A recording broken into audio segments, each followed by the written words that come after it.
with current income and SON at the center, while the institution, in this case, NIE, and the four professional bodies, NSE, NATE, NICET, NAEC, we need to have all of them on board. I'm sure most of you are very much aware of the heartbeat of current, what we call the ERM and E, Engineering, Regulation, Monitoring and Enforcement. It is in every state under the watch of STC, State Technical Committees. These are very important structure that we have in current for the last 50 years. But we have been in disarray, I must say this, we have not developed that synergy. We have not sat down, and what I'm presenting here, I dare say, apply to other sectors. This is the agro-allied sectors where we are here. If you go to oil and gas, if you go to construction, you go to telecommunication, it's the same disarray that we have. Uncoordinated regulation. The framework is haphazard. Nobody accepts it, nobody is pursuing it. So, but in this case, I'm concentrating my discussion in the agro-allied sector, but it applies to all the economic sectors in terms of regulation in our country. Foreign, having recognized this, understand two things. Foreign was restructured and was decentralized.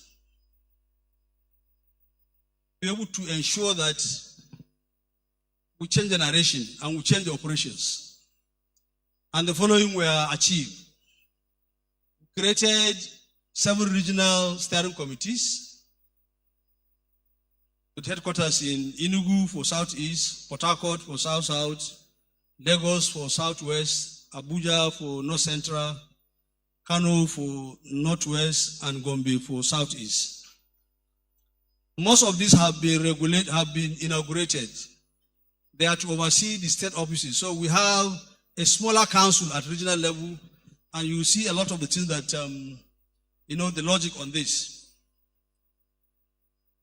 Hitherto, Korean has one central code and standard committee for the last 40 years. And you could not catch code and standard that were developed.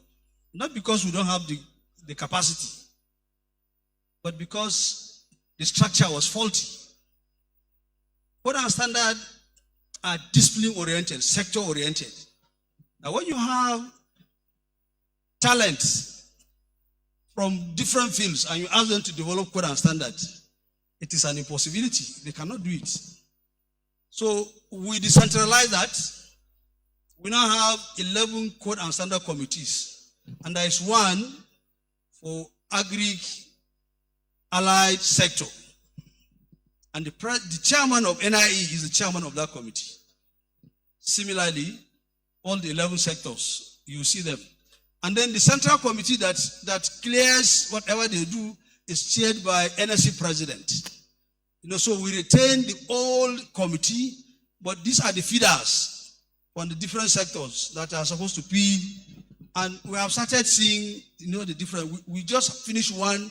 We started with a generic issue of safety that applies to all the engineering disciplines, all the sectors. They have already developed one standard one. The same thing with the ERM. ERM, as all of you know, is the heartbeat of current. It is where the regulations, the inspectorate are. Our emphasis has been in construction for the last 40 years. We said that is not correct. We disbanded that, and we now have 11 ERM committees that are operating at state level and even local government level that are going to marshal and monitor the compliance of every engineering sector. In addition to that, to reinforce that, we now have what we call whistleblowers, an intelligence and surveillance team, again at the state levels. We have developed the protocol for them to be engaged, to be deployed. Because if you don't have whistle blowing, a regulator cannot operate. This is the best global practice. You know, you cannot sit down in a place and then expect to monitor what's happening. You must have whistle blowing with all the requisites, you know, technological and what have you. Well, this we have also established. Hitherto, we have investigation panel, one, central. There was lag time, there was no responsiveness. We have decentralized that now. We have in each of the regions. So we have the engineering investigation panels as it is contained in our law. The tribunal is the final one that we remain in central. We have just lost our assessor. The current Minister and the Attorney General of the Federation was our assessor for the last 5 years. When he was appointed, we lost him, but we have written to the CGN to nominate us another son to be able to allow us to continue with the disciplinary tribunal operations. We have also commenced one very critical, important aspect. About a month ago, we started in Lagos, the training of engineering failures and forensic investigators. We have recognized the debt of capacity in this country. When you have building collapse, the first thing you see is destruction. Everything that is evidence-based that can be used for forensic investigation will be destroyed. And so everybody will go scot-free. Nobody can hold anybody accountable.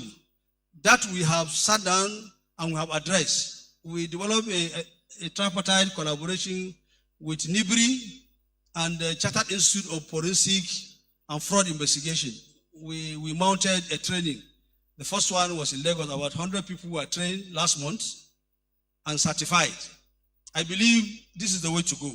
And this is the way we are going to ensure that we start injecting them in the various sectors for forensic and engineering failure investigation. Now, what I also want to inform the House is the expansion of the regulatory mandate of Current. Since 1972, our act was very clear.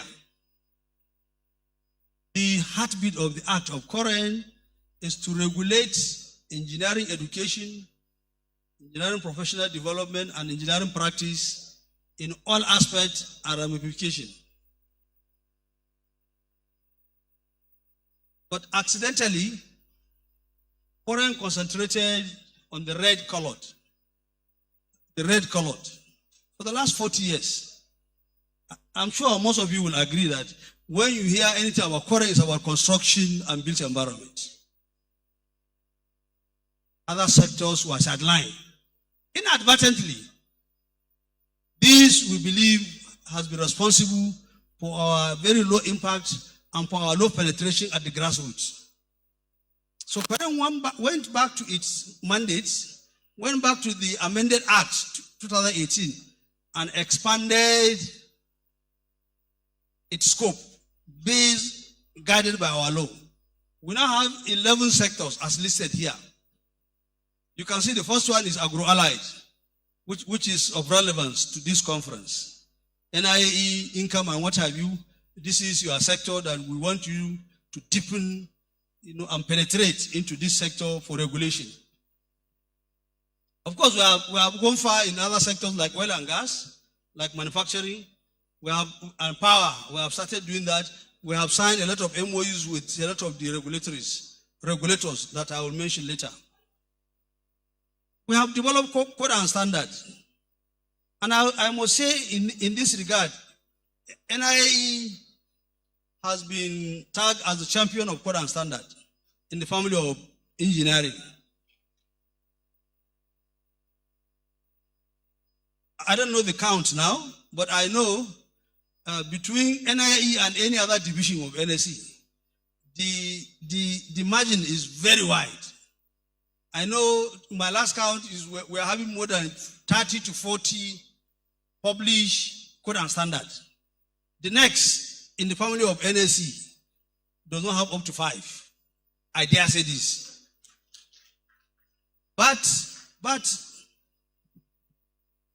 there is a very serious gap. The aspect of ownership of what we have developed and the perspective of enforcement, because Korea is not involved, need to be addressed. All the code and standards that we have developed as NIE, we must find a way to gazette them. We must gazette them first, and that will facilitate enforcement. If somebody didn't use it, then you have the legal backing to be able to now call the person as culpable for not doing that. But as it is now, we have developed, we have produced, we have published them, no, but minimal use, and there's nothing you can do. So we must go back. We'll sit down with NIE, with NCAM and what have you. We see how we can easily go and do the Federal Gazette. This is very simple. Because once you do that, then you have now the teeth to bite their adoption, their applications, and their use in this country. I zeroed into specifically our sector. Next slide, please. Regulating the agro-allied sector.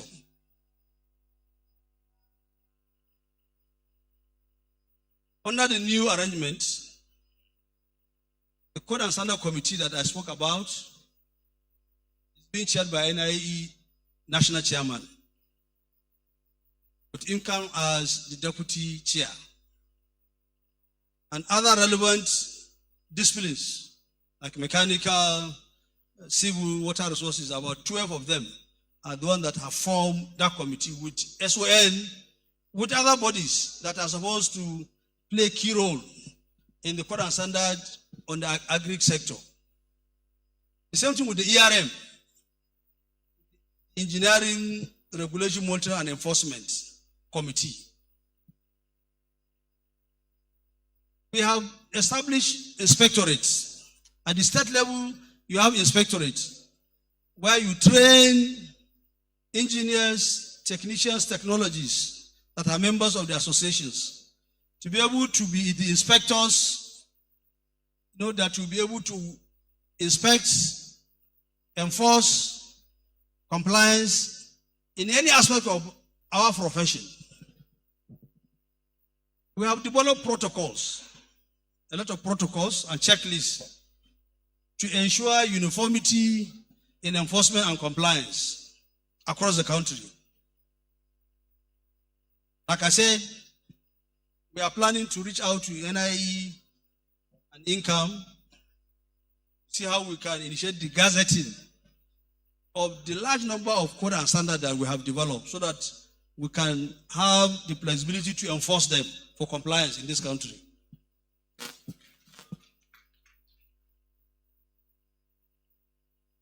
We are also developing modules of training of engineering professionals who will participate in the regulatory activities in the agro-allied sector all over the country, in each of the states.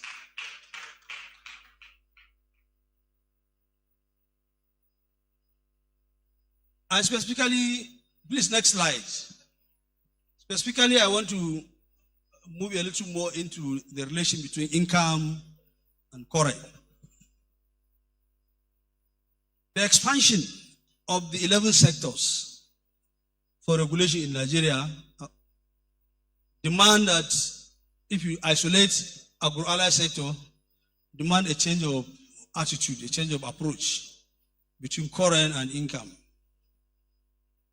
Because by our laws, these are the general regulator and the sectoral regulator. Just as we have NCC in the telecommunication as the sectoral regulator and Korean as the general regulator. The same thing we have with NEC and NEMSA as the sectoral regulators and Korean as the general regulator. With COMEC in the mining sector, We have already signed MOU. COMEC is the sectoral regulator, while Korea is the general regulator.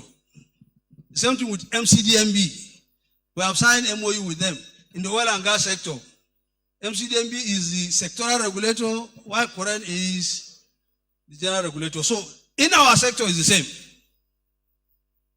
NCAM is the sectoral regulator, while Korea is the general regulator in the agro-allied sector. And this, I want the ED and the staff of NCAM. Of course, I'm very lucky the PS is here. Okay, PS, you have a regulator that has a teeth to bite.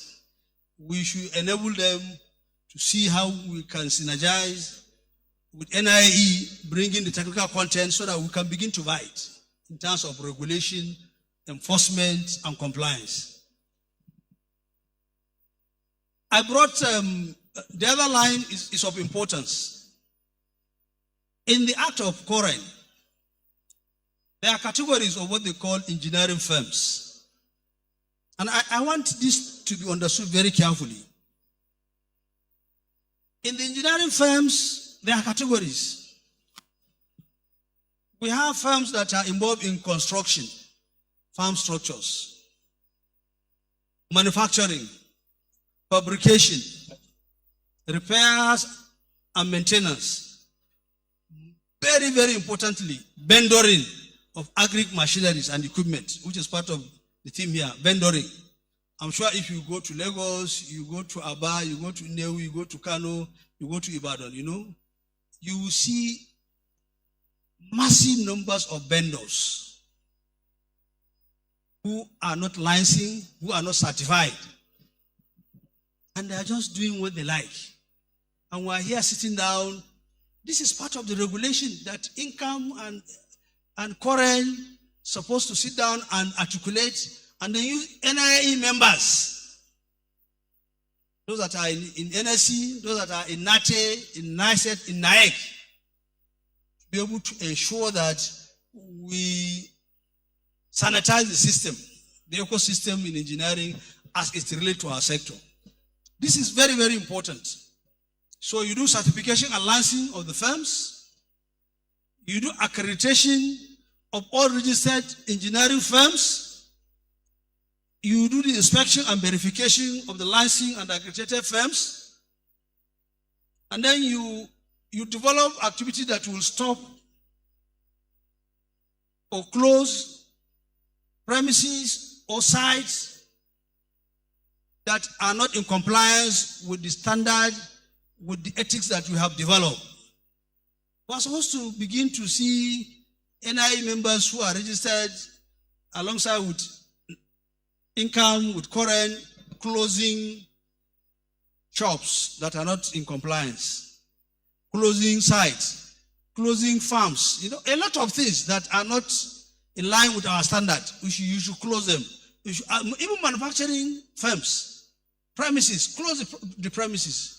We have designed and developed all the stickers for closure, for stoppage of work and everything in the agri and agro-allied sector that we have started.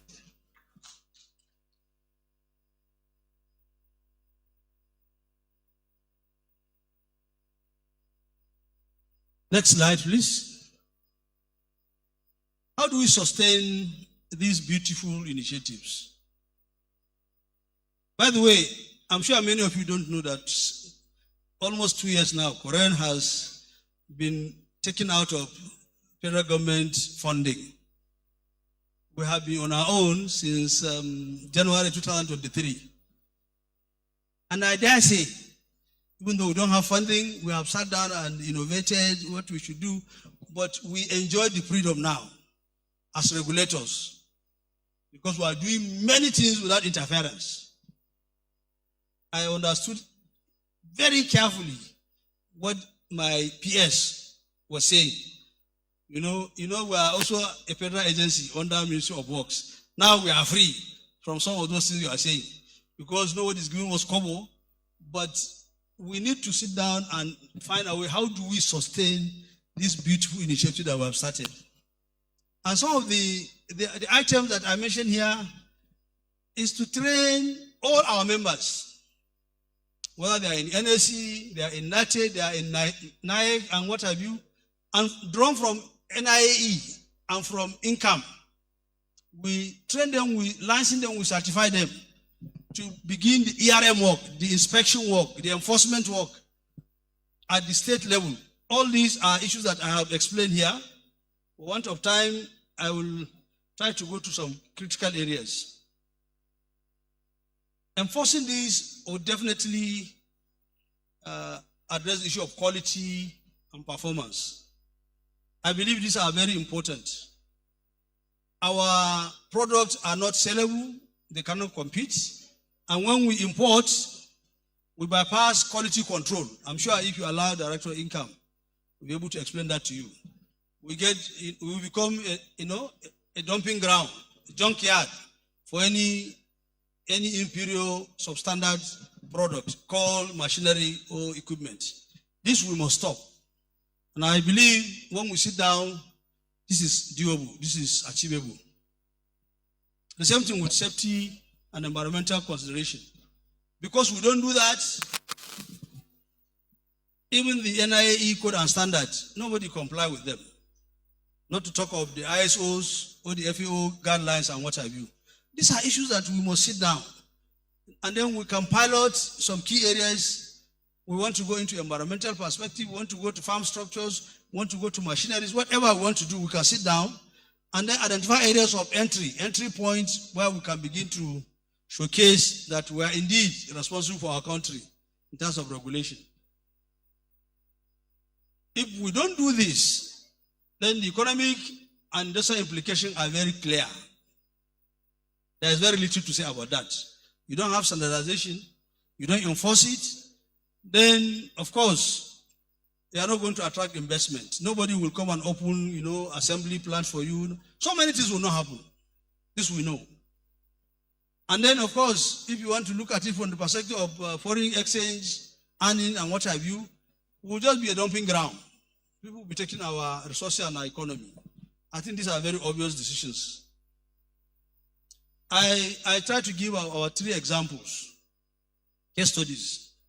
India, ARCN is here, PS is here. I carefully want to mention this. Indian case, Brazilian case, to be able to understand, the role of the regulator in their country.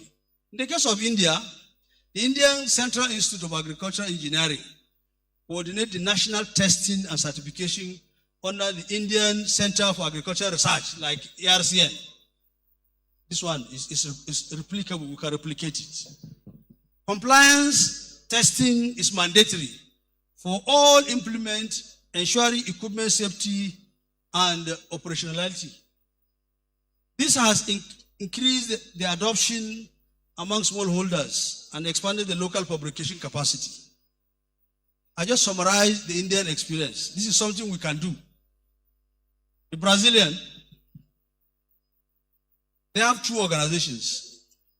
Embrapa is like ARCN, while the Inmetro is like NIAE and NCAM. The Brazilian approach mandates certification of agricultural machineries tied to, this is very important, PSR, tied to access to government subsidies and credit facilities. If you don't certify, if you don't have the testing and certification, you will not be able to benefit from these subsidies. And I'm sure it's a big opportunity in our ministry, sir. The policy led to of course, everybody will understand the outcome. Once you do this, a lot of things in terms of manufacturing, assembling, started coming up because people want to get that subsidy. The case of Thailand is straightforward. It's what they call farmer-centric compliance model. And it's simple. The department is just like Income now, and NIAE and Coren implement a 3-tier machinery compliance system involving prototype testing, field validation, and farmer certification. So the certification is given to the farmers. It's farmer-centric. The model ensures continuous feedback between the users, the regulators, and driving product reliability and sustainability. What's the lesson for us? Please, can you move on? The lesson for Nigeria. Yeah, move on. Yeah, I've gone beyond this. Yes, move on. Move on. Okay, here. The global experiences shows that enforcing standards drive industrial growth, enhance export readiness, and build user trust. Nigeria must therefore integrate standardization within its border, within the broader national productivity agenda. PSR. These are takeaways, which I believe your table can write memos, and then we can come and support you to see how we can escalate them. I carefully try to give this final summary. The proposed framework for standardization and compliance enforcement in Nigeria. There are about 8 items: regulatory integration, foreign SON and income, design and publication standards, foreign income, NASENI and NIAE, testing and certification, income, foreign NIAE, NASENI, and the Federal Ministry of Food and Agri and Food Security, compliance monitoring, foreign income and SON, capacity building, foreign NIAE and NASENI. Of course, public-private partnership. The Federal Ministry can lead in that with the private sector. This is doable because it is from the best global practice that we have identified this.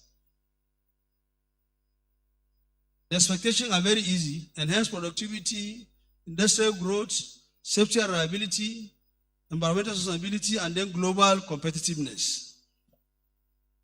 There will be challenges, of course. Fragmented institutional mandates, we need to harmonize that among ourselves. Inadequate testing facilities in income, weak awareness among fabricators and other manufacturers, funding constraint, and enforceability. This I try to also give some mitigations that I propose. Policy recommendations, legislative strengthening, income, foreign, and SON. We need to sit down, identify the legislative gaps, and see how we can harmonize and see how we can advance them. National standard catalog, I propose that.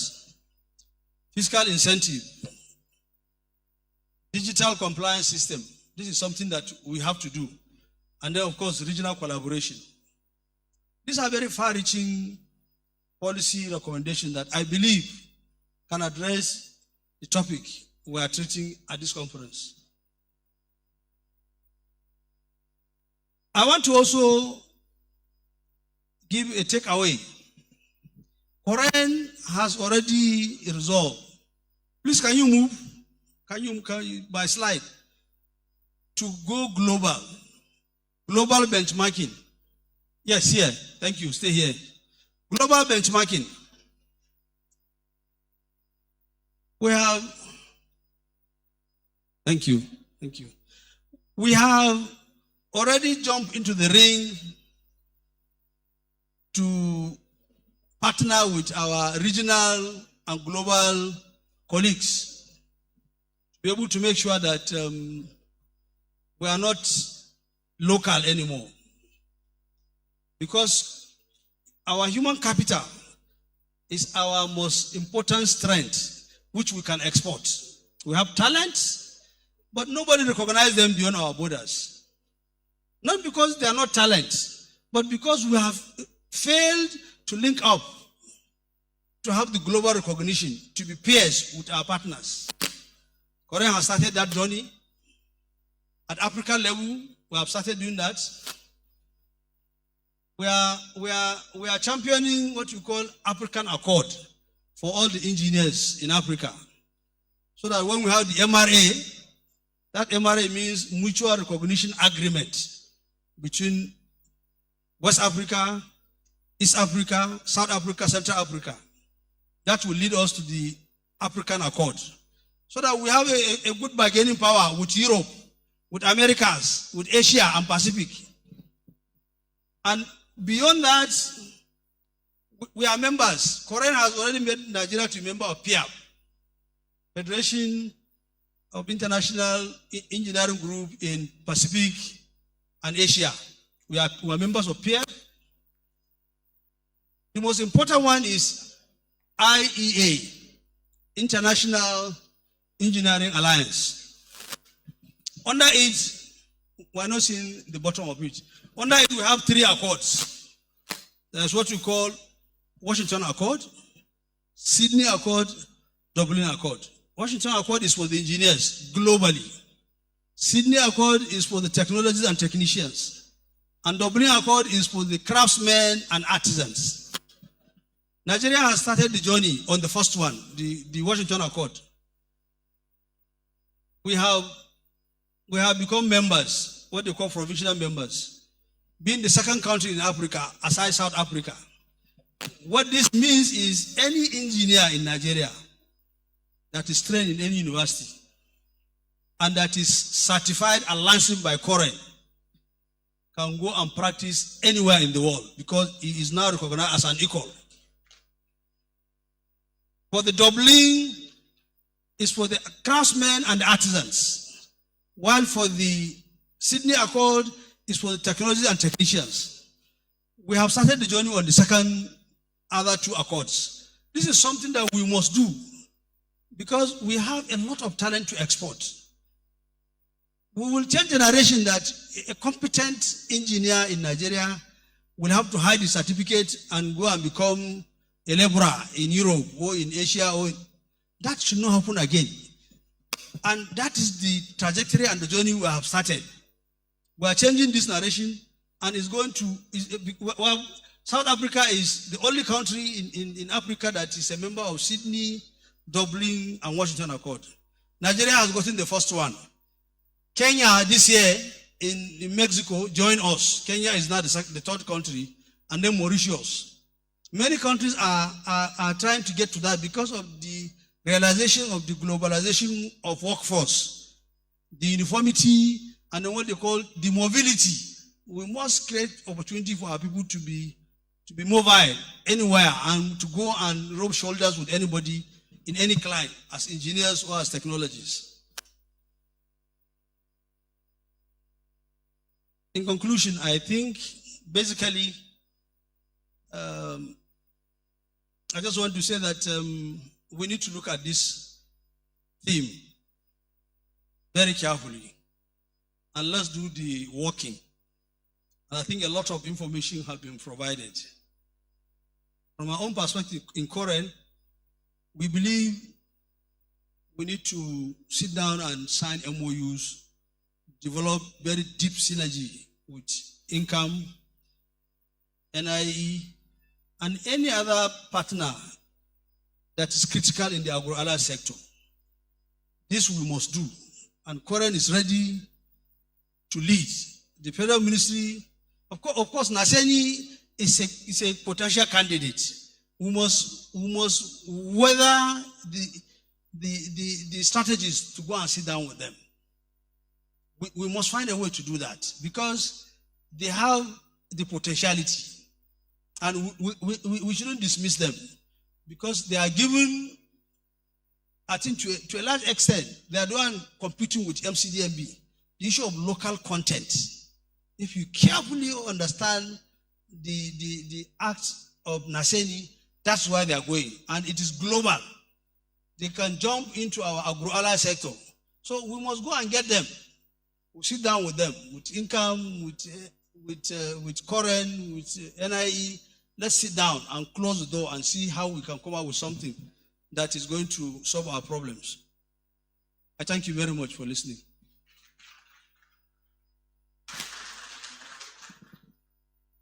Thank you very much, sir. That was a beautiful presentation.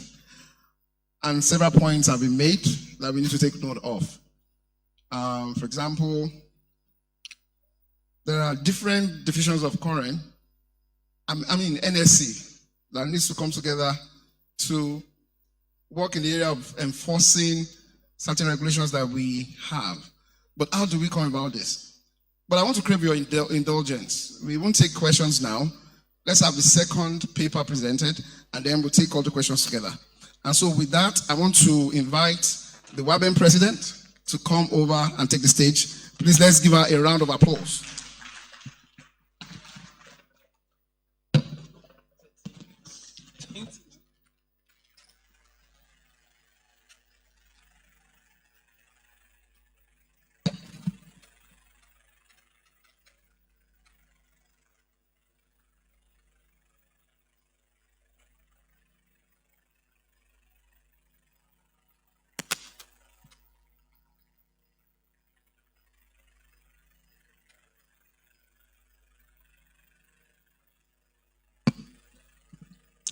Good afternoon, ladies and gentlemen. I want to thank the organizers of this meeting for the opportunity to engage in the ongoing discussion. I'll be talking on standardization of proven technologies for value addition in Nigeria. My interest, academic and gender issues. I believe you will understand the premise from which I chose those two perspectives. What is standardization in technology? It is this process of implementing and developing technical standards based on the consensus of different parties.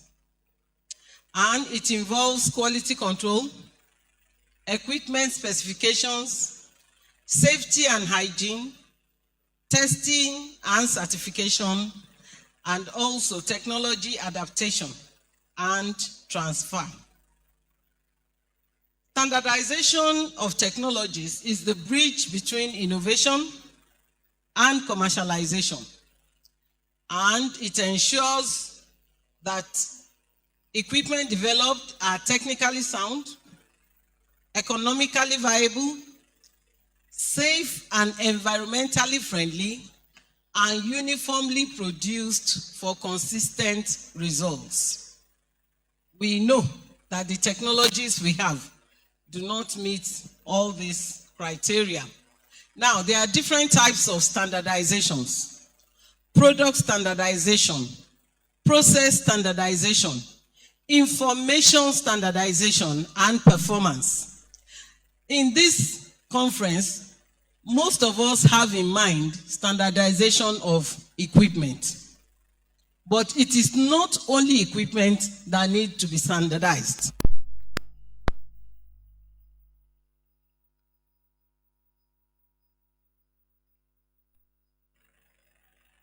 Should I continue? Oh, good. In process standardization, we are talking of a process. For those who eat bread, there is a process for making bread. And there are basic ingredients that constitute bread. If there is a deviation, then that deviation will be qualified in the name of the product.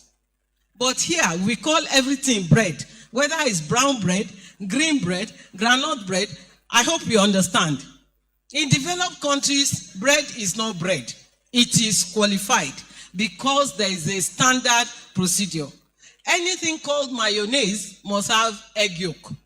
Without egg yolk in it, it's not called mayonnaise. So that's just process standardization. Even information.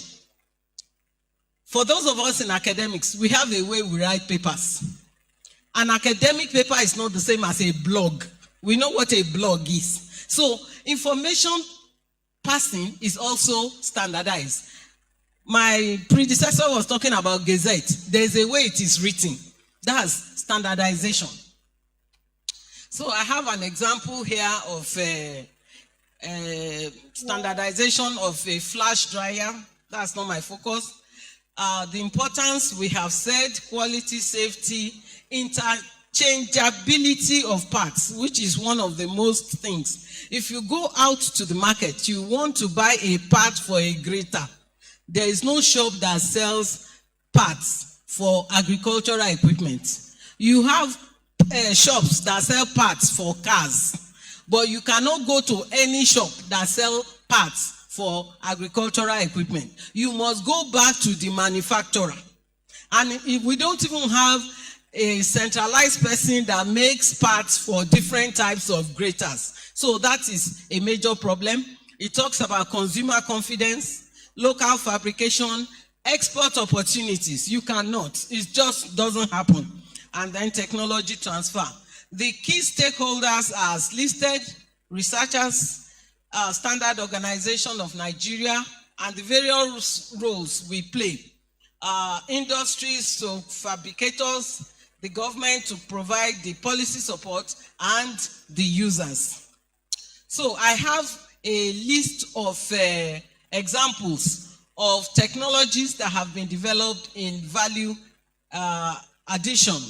And the word proven means it's been tested, adaptable, and scalable. So value addition in agric is central to Nigeria's drive for food security. It involves transforming raw agric materials into more valuable and marketable products through processing, preservation, packaging, and branding. Those are the steps in post-harvest processing. Over the years, several technologies developed and tested within Nigeria have proven to be effective in reducing post-harvest losses and improving quality. These proven technologies have been validated by local researchers and are adaptable to small and medium-scale enterprises. So here I have a list of technologies, but the summary of it all is that these technologies enhance shelf life, reduce losses, and create marketable products. So we have them in categories. In crop processing technologies, these are some of the outputs: milling technologies, palm boiling units for rice production, fortification technologies, and extrusion cooking. I saw one extruder out there this morning. In roots and tuber processing, we have the flash dryer, one is out there, yam and potato chip processing, starch and flour extraction, legume and pulse processing. These are some of the technologies that have been proven. Fruits and vegetable crops, we have different produce or products that have been established: juice extraction, drying, jam, minimal processing and cold storage, pickling, and canning.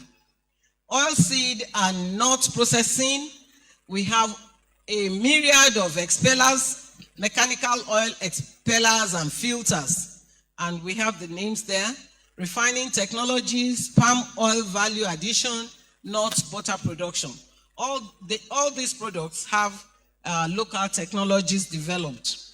In the livestock and dairy industry, we have milk pasteurization, yogurt, cheese, meat processing, and leather tanning. Fisheries, all these products have been developed. Post-harvest handling, we have this list: hematic storage bags, cold chain systems, controlled atmosphere, and biological preservatives. These biological preservatives are coming up: ginger, garlic, all these local spices. They are being used to keep animal products fresh. In packaging technology, we have biodegradable packaging materials. We have some of these pictures there. This morning I saw the Niae products looking very beautiful. Then branding and traceability systems, even in Nigeria. In packaged products, we can trace them. We have more examples. These are using smart technologies, active film packaging, intelligent skin packaging, time temperature, indicator labels. These have been developed. In renewable energy, yesterday there were a lot of machines out there with solar-powered systems. This is common now. We have biogas and biomass systems, cleaner production technologies, digital and smart technologies in value addition, ICT-based market linkages. These are basically mobile apps on phones that connect people, as we have WhatsApp connecting us as agricultural engineers. Different groups also have them. Precision processing, blockchain, automated units. We have all this. Agro-waste utilization. I saw a briquetting machine out there this morning from agro-waste. Now, this table gives, sorry about this, this table gives a summary of some of the technologies that have been developed and proven, and the research institutes that developed them, and the outcomes. We have non-thermal technologies also developed. I decided to include this long list. There are about 11 of them. They are not readily available in Nigeria because of the high level of technology involved, but these have been developed in value addition. I have the use of robots in food industry. We have the robots holding the egg, robots holding the strawberry. These are sensitive agric materials that are tender and subject to damage, but we have robots that handle them. We also use high technology, AI, in ensuring food safety compliance, ensuring that it uses facial recognition to ensure that the workers are complying with hygienic practices and so on. In the cleaning and washing of processing equipment, we have cleaning in place technology. This basically means the equipment is not dismantled, but cleaning is ensured to save time. It says up to 50% of the time is saved. Now, what is the key role of academics in standardization of these technologies? Our roles are as listed, basically to generate knowledge. We provide foundational research, whether in the polytechnics, colleges of education, or universities. We do research. We start with the question, why? We develop and validate technologies, and we support standardization. Many of us have served on several committees of SON to guide in the standardization exercise. We also facilitate the transfer of innovations to end users, and we provide skilled personnel that bridge the gap between innovation and market readiness. Later, I'm going to talk about the challenges academics have in the standardization of technologies. But I want to move to the second aspect, still, that is the gender issues in proven technology. In Nigeria, I said the industrial food processing sector handles less than 40% of the agricultural output, which means 60% of our food material is developed by these women. Therefore, the technologies we are talking about should also address the needs of these people. Unfortunately, I was outside and I saw a lot of the big machines. The questions that came to my mind, how many of the women can afford those machines? These women work in silos. So it means that when we develop these big machines, we are forcing them to cooperate. And there have been studies on this Mamangida, Mrs. Mariam Babangida. She established Better Life for Rural Women, where she created processing centers. If there are sociologists or socially inclined members, we need to do what became of those centers. Because when we create these big machines, I took a picture of the palm oil processing unit. definitely is not for one woman. No one woman can afford it. But are we saying we want to remain at that level? No. But at the same time, we have to evolve in such a way that we carry the major producers along. It says value addition technology plays a vital role in increasing income. However, there is gender difference in access, participation, and benefit sharing. In Nigeria, women make up a large proportion of the agricultural force, especially in post-harvest handling, food processing, and marketing. When these are ignored, when the gender issues are ignored, then technologies risk being less adopted, less effective, and less inclusive. When we talk of gender issues, there are some questions we ask. Does the technology impact male and female users the same way? You'll be shocked. A simple equipment, you think it is scientifically okay, but in terms of use, does it have the same impact? Ease of use, who can use it easily? We did a survey of the Better Life Centers sometime in the past, and many of the Gari processing units, the women will peel their cassava and wait for the men to come back from the farm to come and operate the diesel engine for them. So, you ask, have you really empowered the woman? Who is controlling the use of that machine? It is the man. It is the man that is dictating when they are going to peel. The man will say, first I'm going to my farm. When I come back from my farm, that's when I will come and grate your Gari. We also saw a few centers where young girls were operating those diesel engines. So it is not a case of inability. It is a case of mental, women are stuck.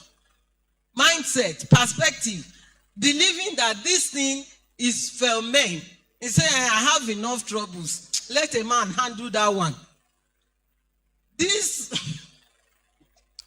These machines, actually, or the diesel engine, as we saw there, could be handled by matured women. When I say matured, 40, 50-year-old.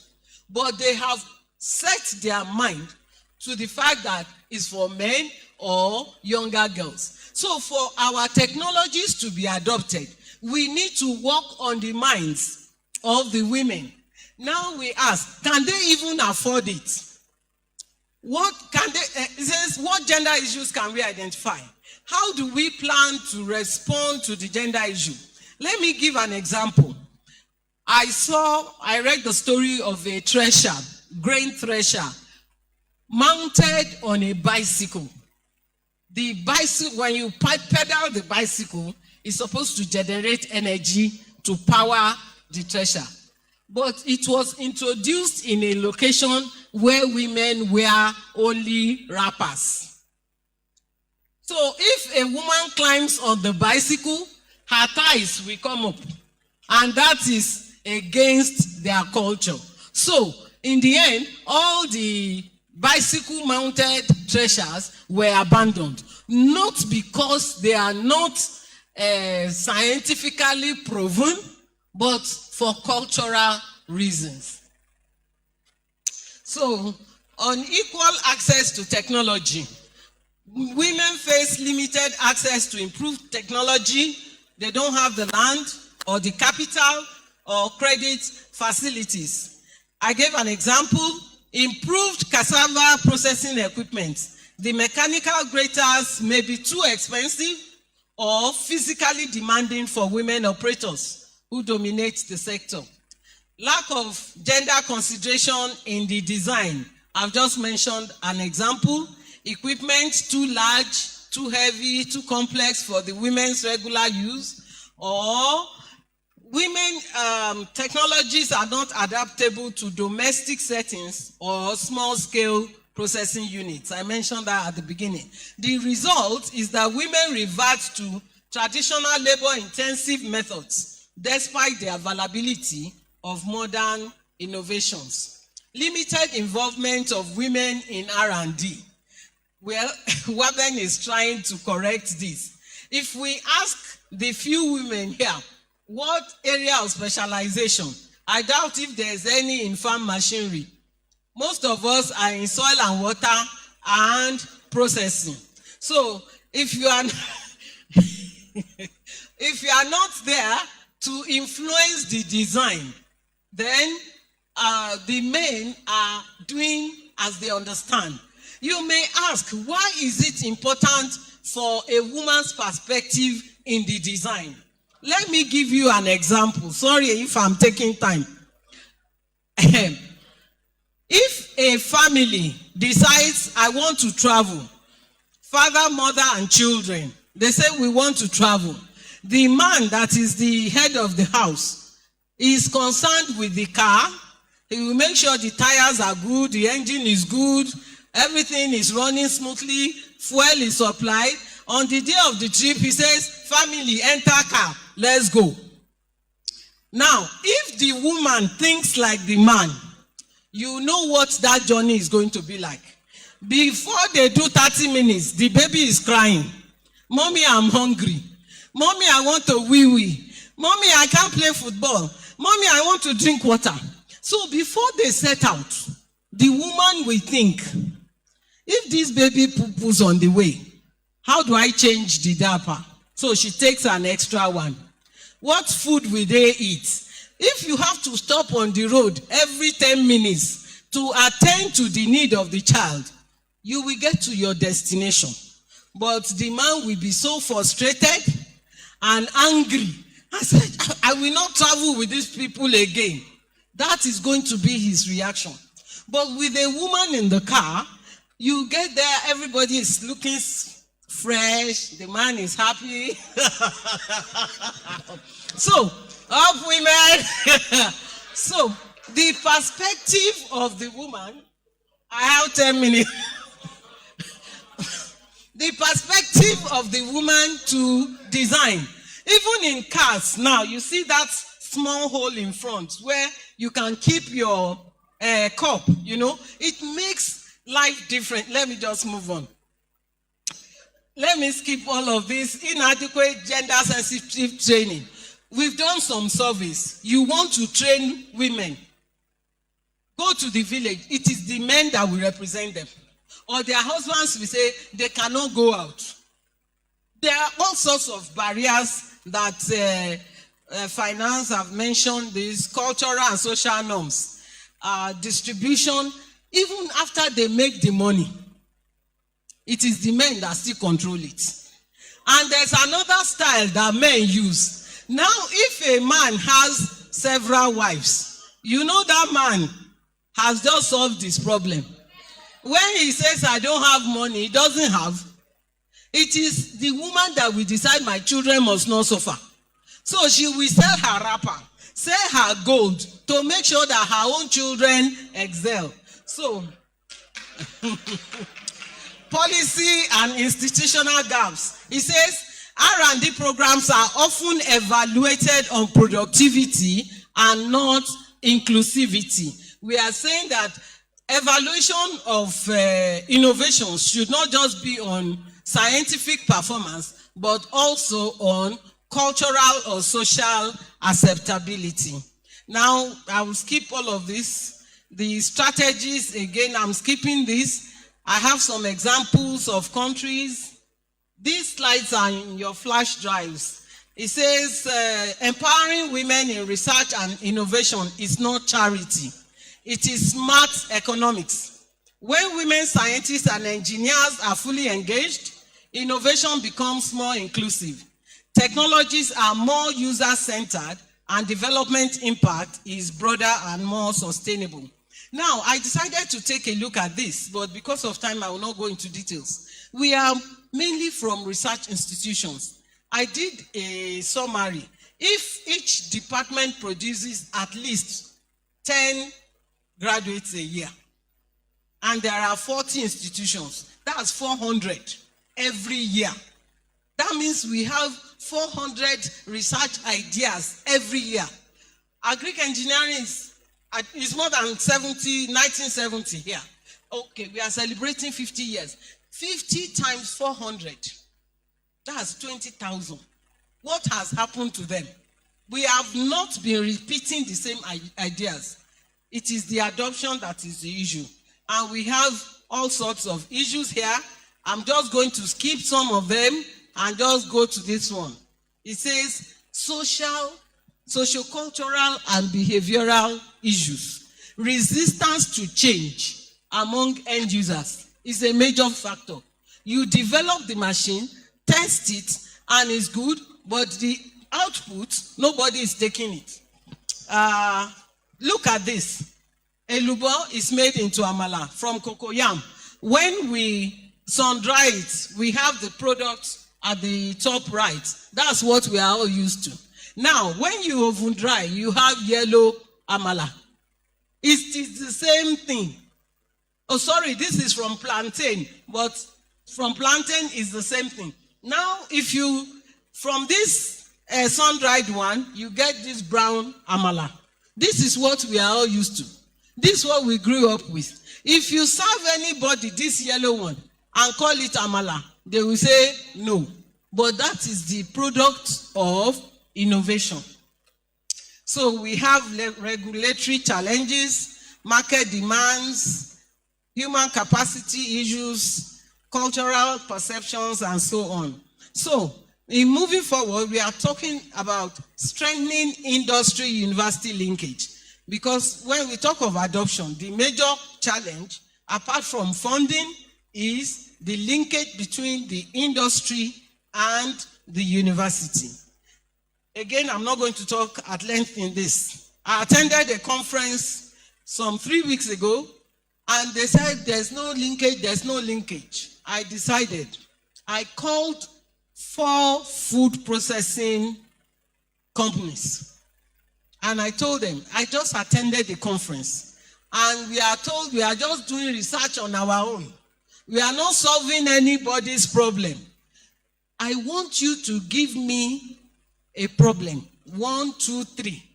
My final year students, we work on them. We are not asking for money. We want to solve your problem. The only caveat is that we will be able to publish after you have utilized the knowledge. They all said, fantastic. I'm here to get a feedback. So, okay.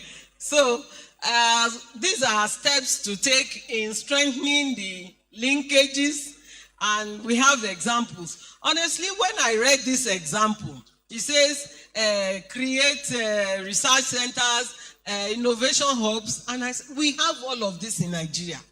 All these suggestions they are making, we have them in Nigeria. So why are they not working? It's our brothers, the politicians. I will not say more than that, sir. I've not, exactly.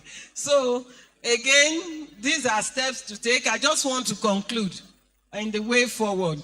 I said Nigeria's proven agricultural value addition technologies demonstrate the country's growing capacity for innovation, adaptation, and commercialization.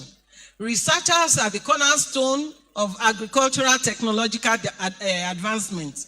The continued success of the technologies depend on the effective standardization, capacity building, and stronger collaboration between research institutes, industries, and government agencies. However, to maximize the impact of researchers, adequate funding, stronger linkages with industry, effective policy support, and improved research infrastructure are essential.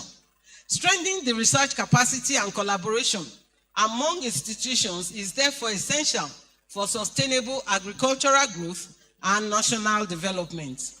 Ensuring that technologies are gender responsive will enhance adoption, strengthen rural livelihoods, and promote equitable economic growth in the agricultural chain. Thank you.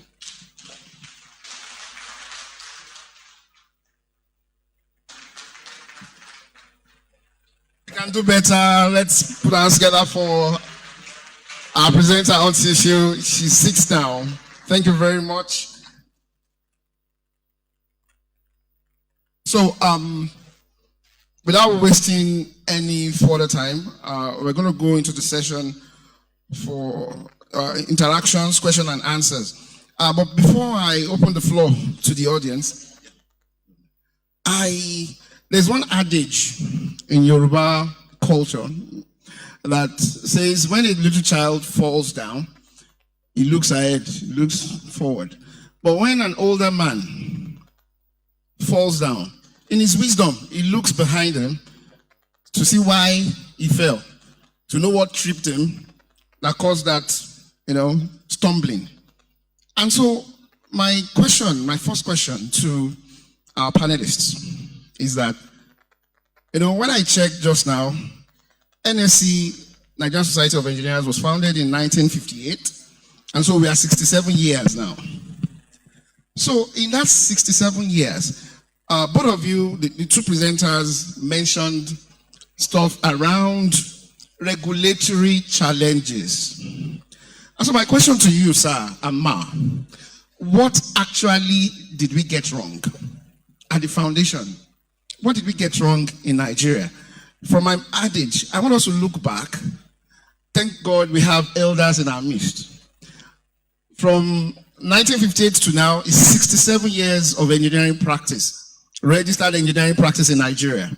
It's probably longer than that, but starting from when NSC was founded as a body, that's like 67 years. What did we get wrong as a nation that others got right? So that the generation coming behind, my generation, the younger ones, can learn from this and make amends. Thank you. I want to start from the past current chairman.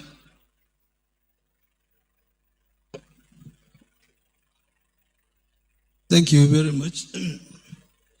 Well, this is a very fundamental question you are asking, and I believe since we have some of our elders here, I'm not too old. I'm only 64. Yeah, I'm not too old because I have my seniors here, but I believe the issues for our professional bodies. For me, if I want to talk, I don't talk of NSC only, because I'm from Koren. I talk of the four siblings: NSC, NATE, NICET, NAEC. If you want to look at the engineering family, you don't talk of only the engineers. So to me, this is the first problem that I know exists. Our other siblings that makes the team, they are not off and doing. And the first child, the empathy by the first child is very low by my standards. That team, we need to carry that team so that the team will be more cohesive and we have that complementarity. So this is one. I believe it is very, very important. If you look at the other three siblings, NATE, NICET, NAEC, they are very weak. We seem to abandon them and we are on our own, just going. And you take any of the sectors, the pyramid, the analytical, that's where we are. We are supposed to be the minority, the engineers. As the pyramid comes down, the ratio is supposed to be 1 to 5, 1 to 10, 1 to 20, 1 to 25. In that order, up to artisans. If I tell you the perspective of Koren, when you go to the Koren register, in reality, that's what we have. In reality, a real world. You have millions of artisans, craftsmen, technicians, and technologists who are next to us. the engineering cadre are minority. But when you go into the register of quarrel, you have what you call the inverted pyramid. In our register today, I can tell you, the engineers are more than 250,000, while the craftsmen are less than 5,000. So when you go out there, you see super quackery. What I mean quackery is, engineer is a title for everybody, because we did not sit down and guard the profession. I tell you, I had a friend, the DG of the law school, my childhood friend. He has finished. My daughter was in the law school and she couldn't pass. So, of course, everybody was upset in the family. I now called him. He said, "Don't worry, you didn't tell me on time." I said, "Is it not performance?" He said, "When we meet, we will talk." And when we met, he told me, he said, "Look, I know what you guys are doing, engineers. You open your doors so wide. You have never taken care of supply and demand. In the legal, the medical, and the other professions, they don't do that. Every year they decide what do they inject into the industry. So it's an issue of demand. So they have that. They have some rudiments, some indices that they analyzed. Okay, this year we want to inject into the bar 200,000, new something, and so they will distribute that 200 among the legal schools. But in our own case, go and check. Right from enrollment in universities, we don't have admission quota. The engineering faculty is a dumping ground. You go to the polytechnic, the same. You go technical colleges is now is something else. So I believe if you want to talk about this issue, you don't isolate NSC and talk about NSC. You need to look at the bigger picture. All right. Because we are a family with 4 cadres. Okay. Universities, the polytechnics, the technical colleges. How are we performing?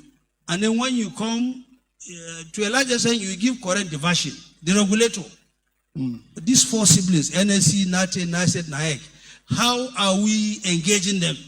How are we regulating them right from entry into the university, into the polytechnics, into where is the residency that we're supposed to do? Where is the internship that we're supposed to do?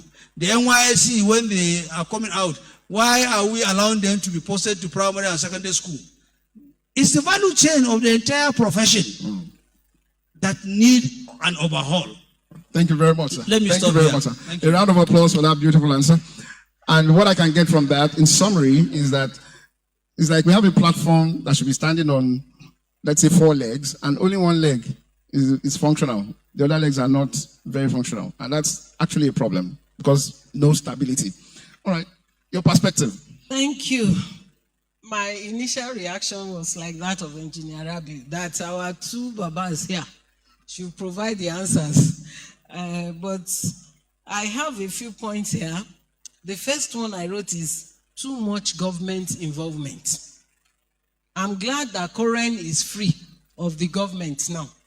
We can assume our rightful place and perform our rightful function. When the government is overbearing, we all saw Wike yesterday, thinking he could get away with some things. Thank God he didn't get away with it. Otherwise, that will become the norm in our society. You just see somebody and you shout, "You don't know who my father is, you don't know who my mother is," and that is the norm in Nigeria. So too much involvement of the government in our affairs. Then the government not having confidence in us is demoralizing. They prefer to go to China, prefer to go to all those other Asian countries to get things. It's demoralizing. You look at the ministries, all they do is pass. I'm sorry. I withdraw that statement. Okay, the role of the engineers in the ministry, we can have a seminar on that in terms of performance monitoring, even standardization, in giving approval. The role of our Nigerian engineers in the ministry is another issue. The three siblings Prof mentioned is skewed. It has to do with our attitude. Who wants his or her child in this room to go to technology, polytechnic, or college of education? None of us. And we are just a small sector of the society. If none of us want our own children to go, so who will go? Who will go? We can do a survey of those who go. How many times they did jump before they eventually bakamu? Because they've tried jump several times and didn't pass. So our own attitude to this Nigerian product is not helpful. Again, whatever is made in Nigeria, we consider as substandard. It's not encouraging the fabricators. No accountability. In, was it Turkey? A few years ago, there was an earthquake. All the engineers involved in the construction were executed. Yes, in Turkey. All the engineers involved, they knew that that area is prone to earthquake. And there are some earthquake materials they should have used that they didn't use. They executed them. This has happened in several countries. In Europe, they commit suicide because they knew they would be brought to account. Which engineer has been sanctioned in Nigeria for collapsed building? We have the ERM, but what punishments have been meted out? So we are asking, where did we go wrong? And the last one I want to talk about, even the conference I attended, IT, students going on IT is a problem.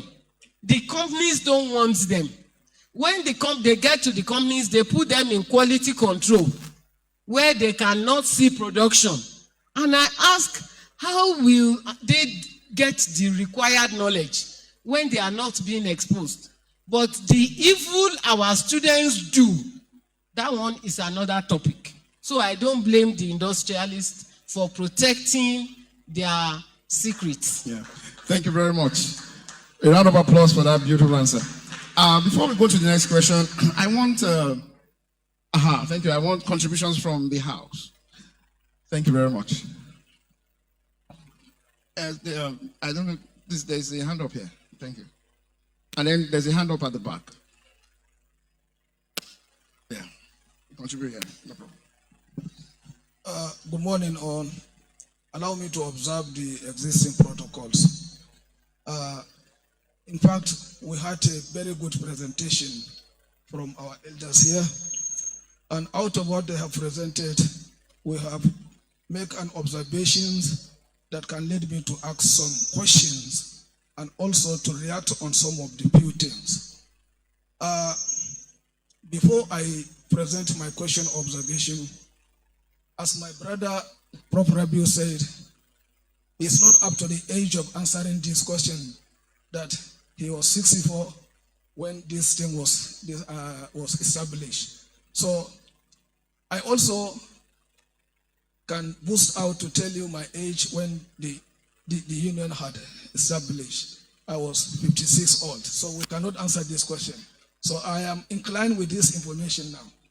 And secondly, let me go for the observation I made from the first presenter.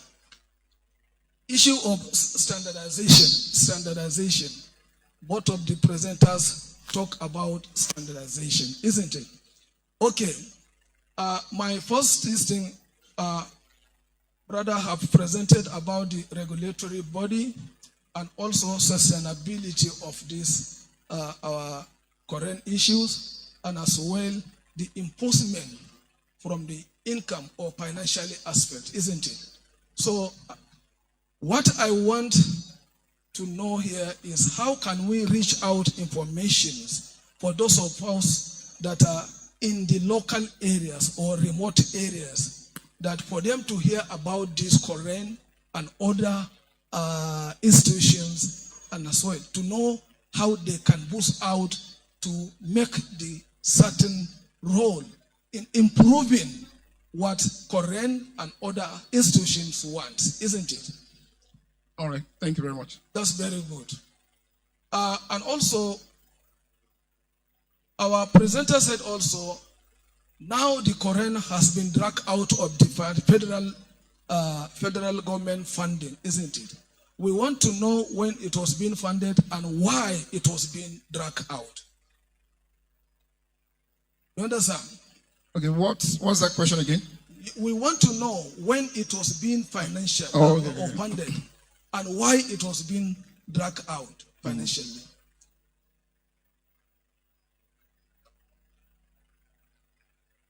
All right. Is that all? Thank you. There's another hand up at the back. For the second presenter. All right, thank you. For the second. Please, you have 30 seconds more, please. Yes. For the second presenter, in fact, madam, you have talked a lot in my field, that is processing, preservation, and packaging. So the issue of branding you talk about, we have less knowledge in branding our products. So what I am now suggesting,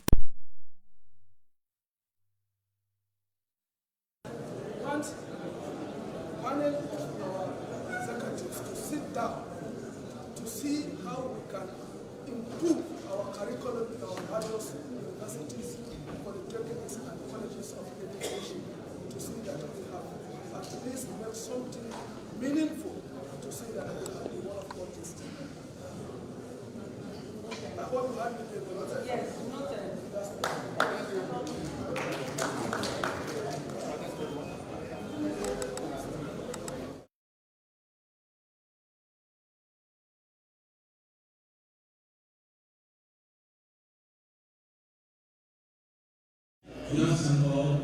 My name is Engineer Uchoma from Imo State University, Owerri.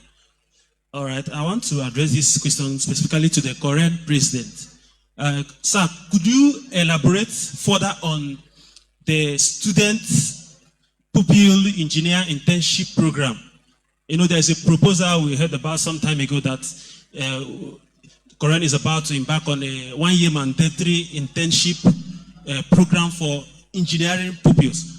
Now, considering the fact that we have the lacking industry, agro-allied industry for agricultural engineers, what are the prospects and the consequences? And also the remuneration program, such that our agricultural engineering students and colleagues will be at par with their medical students and contemporaries. That's one. Secondly, I have also observed that in the construction and built industries, where we have majorly mechanical, civil, and electrical engineers, they frequently or regularly use their paper stamps and seal. But the case is not all the same with agricultural engineers. Could there be any way the agricultural engineers, especially in the regions, could be integrated in the ERM program, given the areas you have listed when you were making your presentation, and also how to facilitate collaboration between the industry and the institution is an issue that we can't exhaust wholly, but I believe you can quickly respond to some of these challenges. Thank you. All right, thank you. Please come to the second side of the hall. There's a hand up here. Please give us your name and institution before you ask your question. You have 30 seconds. Okay. Thank you. Good afternoon, all protocols observed. I'm Engineer Samuel Ohanya from Federal University of Technology, Owerri. My question goes to our current president. Talking about standardization, every year we have a situation where we gather the four cadres of engineering together for Korean assembly. Now, is it not time, as we're talking about standardization now, to have different gatherings for these four different cadres, as their trainings and objectives are not the same, so that they will be specifically addressed. Thank you very much. All right. Thank you once again. My first and second question goes to our Registrar Koren. And the first, President of Koren. My name is Obuaguneka from Nnamdi Azikiwe University, Oka. My first question is, you talked about regulating vendoring of machineries. I'm thinking how we're able to do that concerning Nigerian factor. Because if they are importing agricultural machineries, how do we control our borders to ensure standardization? Or is it when the machineries are already in the market, we have little or nothing we can do at that time? Then secondary, based on what our second presenter said, in our standardization, is there any way we are including gender in the design, or maybe in whatever standardization we want to maybe put out there in the market? Then I'm referring the third question to our mommy, Professor Tayo. Ma, now we have our poem, pushing our poem seriously. We now know we have a gender issue. What do you think that we within the female folks can do to be able to alleviate our problems? Thank you so much. All right, the last question, the person there, the man in white, give us your name and your institution before you ask a question. You have 30 seconds, and then we'll answer. Oh, all right. My name is Recognize, sir. Engineer Adam Sebastian Yes, from University of Maiduguri. All right, thank you. I have a question. My question is not a question, but rather it is a question of proselytization of an idea on the adaptations of several project topics in the production or yearly production, where the speaker cited an example of more than 40,000 projects every yearly, given a calculation of the 50 years anniversary for the lack of adaptation to the development of the community and the country as a nation. So I would like to, in a few words, to ask, what are the hindrances, and which way, why is the adaptations becoming a problem to the nations? Is it from the students, the lecturers, or the government? That's why the problem. All right. Finally, our father in the house raised up. No, listen, come to the front. Our father in the house raised up his hand. He wants to give us a word. Thank you very much, sir. Well, thank you very much, Mr. Chairman. One thing bothered me so much after Professor N.Z. Abubakar finished his presentation about Koren, the status of Koren. Now, if Koren is, we all rejoice that it's independent, how then will it be administered? Well, how can it be funded? Government expects Koren to be raising fund on its own.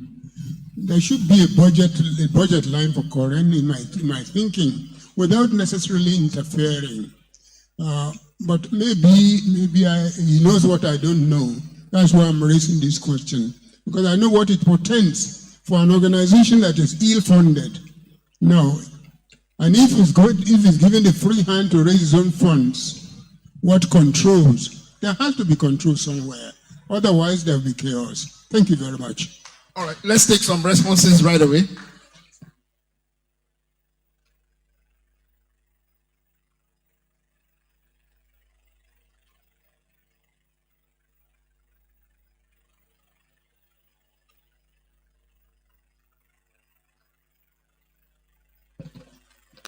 Thank you very much. The first intervention was about sustainability of ERM activities and how those of us that are at the local level will get involved in current activities, and also why was Korea removed from federal government funding. I think it's very basic, I will tell you. Koren, for the last 53 years, have been in existence, immediately after NSC. It was the veterans of NSC, some of them are here, that also realized that we need to have a regulator in Nigeria to regulate engineering. So Koren was conceived in 1971 and it was established in 1972. It started operation in Lagos, and then after a while it moved to Abuja. It remains over-centralized. It remains at the headquarters, but very scanty traction at the grassroots. And that militated its functions, because regulation is a grassroots issue. It's a grassroots activity. Having understood that, Koren started establishing state offices.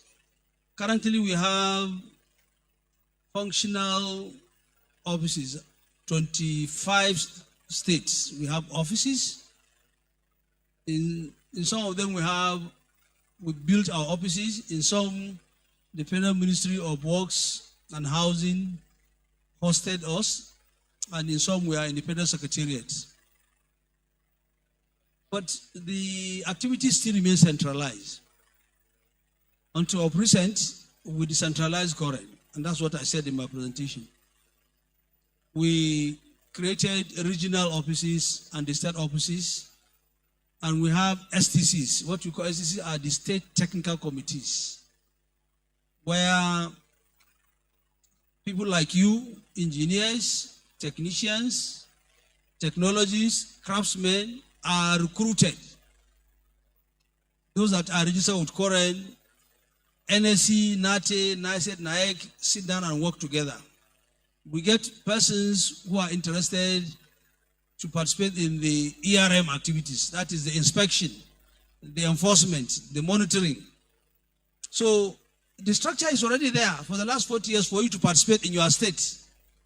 It is not impossible. I mean, it is not absent. It is there already. But the visibility and the work is very minimal before now. And that's why we are now doing a lot of advocacy. We are going down to the grassroots to ensure that this thing happens. We are involving the other siblings. One of my emotions is that Koren activity has been centered around the engineers only. Now we are diversifying. We are moving to the other cadres. They must participate in that. So I tell you, we don't have issues in that. You can always link up with NSC in your state, or NATE, what have you. You get involved. Just get yourself, make sure you are Koren registered. The issue of funding, we didn't invite it. The new government of President Tinubu removed all professional regulatory bodies from funding. About 28 of us, and Koren was not an exception. It's a policy change. We went back, we debated with all those that matters. They didn't listen to us. All the regulatory bodies in the medical, in the legal, all of us were removed from funding. Those of us that are a little old, we maintain our, like Koren has over 400 staff. We maintain them. But I can tell you there are many regulators that pack up, that retrench, that close up offices. And everybody knows that globally, regulators are the second arm of government. Because we are talking of life, safety, investment, and all these are what regulators do in all the sectors. But for whatever, drive the government, they remove us. But after 2 years, they have asked us now to come back. Yes, I think we are already in discussion at the appropriate quarters that they want to return back the regulators, into government funding. So we have gone down and sit down, and we hope that they will include us in the 2026, funding regime. We hope that will happen, right? Ijoma talk about the mandatory engineering residency program. Yeah. And he wanted to understand what are the prospects. And it's not about prospects. You know, I'm very emotional about this. We want to align with the global benchmarking. And you want Nigerian engineers to cut corners. And you want to be respected and recognized globally. That will never happen. We know the standard. The standard is when first we must regulate the entry. So we have gone to JAM to ensure that we have admission quota in our engineering programs. That has been approved by JAM. And we will soon enforce it from next year. We are not asking for our opinion. That has been done. Second, we want to index you when you are doing your studying. We have changed the curriculum. Now it's supposed to be 8 semesters. You know, we are reducing all this. We are trying to align with the global benchmark so that when they come into our country, they assess our program, they will know. That's a word they use internationally. You know, in code they say substantially equivalent. Is Nigerian educational system in engineering substantially equivalent to that of Europe, or that of Asia, or that of Americas? And these are the standard benchmarking that we are trying to align with. So the mandatory 1-year residency is one of the key elements of the global standardization. When you finish, you must go and do 1-year internship in your relevant subject matter and sector. And this is not new. My fathers are here. 35 years ago, this was conceived in a name called SITSI, Supervised Industrial Training in Engineering. All the protocols were developed with the handbooks and everything. The only thing that we missed was the funding regime, the funding mechanism. That we lost. We couldn't get it. And so engineers and all of us decided to shortcut. And now it is still biting us. It is catching up with us. The global people are not recognizing us. So we are bringing it back. And since we knew the problem of funding, we have now strategized how to go back to ITF. There is a committee they call National Council on Skill, chaired by Mr. Vice President. The deputy chaired by Minister of Education and Aliko Dangote from the industry, with about 9 ministers, about 10 governors. Foreign is a member, MBT is a member, NUC is a member, MAN is a member. We are trying to use that platform to develop what they call skill fund, national fund skill, to access that money so that we can be able to finance the engineering residency program. And let me say this to every aspiring engineering. We went to universities, people are talking, students are talking. We say, look, we are not begging you to read engineering. We don't beg you. We have our standards. If you think reading engineering to spend 6 years and then get to the industry in 1 year, it is too much. Go and read archaeology. You understand? We want to regulate the supply as well.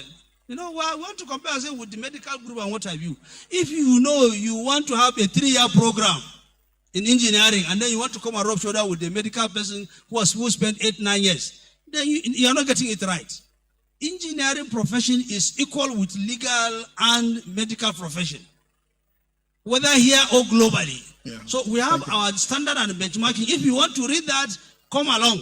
If you don't want to read engineering, go and read a 3-year program and let's have our peace. Thank you very much. This is a clear position that we have gotten already. Thank you very much. We're not begging anybody to come and read engineering. If you want to read engineering, know our standards. And we have already gotten it. PS is here. The last head of service of the Federation has already given a letter on the entry point of engineering graduate at level 9. It's already there. We are trying to enforce it all over the country. If we can finish with this internship, we will go apart with medical people.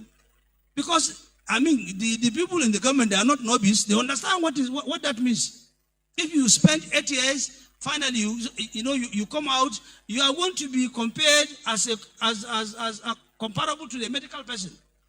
And you will be given all the treatment that a medical person should have. But we shouldn't be saying one thing and doing another thing. You want to be compared to a medical person and you want to spend 3-4 years and then you go out and then you said you should be given the same salary with a medical. How can that work? Thank you very much, sir. Thank you very, very much. Yeah. And then the other issue that you talk about is, I said it here, involving agri-engineering and technologies in the ERM. It is there already. I said it. The modality is there. You go back, you register at your state with NSC, with NATE, and what have you. Current ERM are there. What you call STC, they will get you and you get involved. So this is already in place. So go back to your state in Imo State, and I'm sure if you go there, you'll be able to get a role in ERM.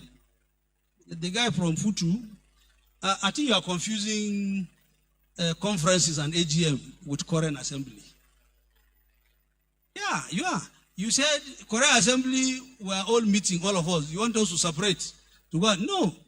You don't understand what is Korea Assembly. We are not mimicking NSC conference or NATO conference. So no. Korea, that's why we call it assembly. Korea Assembly is for all of us, all the family.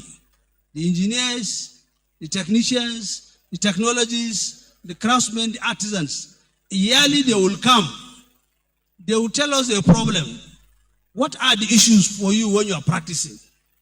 Is it regulation? Is it issue of whatever it is? You come and you download, and then in the assembly every year there's what you call family forum. So if you separate us, how are we going to know? We want the engineer. Here is NSC president. We want him to know the flight of the craftsman, because he is the last sibling in his group. He's a member of his family. The Korean assembly is unique in its way. All of us are coming there to discuss our issues of last year, 2 years, in terms of practicing, in terms of the 3 things: education, professional development, and practicing. So you must come there and come and tell us what are the issues, and then we package our response. These are quite different from NSC conference, NATO conference, NICET conference, Niae conference. These are quite different. Like this one now we have is a conference. Ours is not a conference. We don't have communique. We have resolutions. So understand the difference. We are better remaining as one to discuss because we are a family there. Okay? And then, my lady, how do we regulate standardization? Yeah. I've said it all in my presentation. It's quite simple. When you sit down with NCAM, you sit down with SON, with COREN, with NSC, when you want to go and regulate, we have inspectorate, we have inspectors. Let's take up, for instance, let's say you have a manufacturing company. Let's say you have a rice mill that processes rice and what have you. We have code and standard that's already published. We know the standards. Our engineers and technicians and they will be part of the ERM team. They will go and assess. How far are you complying with the standards? That is the regulation of standardization. Like she said, standardization is a value chain. The process, the ethical issues. Are you conforming with those? The machinery issues, because we're engineers. Do you have those? Safety issues, the environmental issues. All these are the standards. They are the standardizations. So you have the inspectors that are trained. They will go and make sure that these are enforced. And if there are infractions, they will now raise the flag.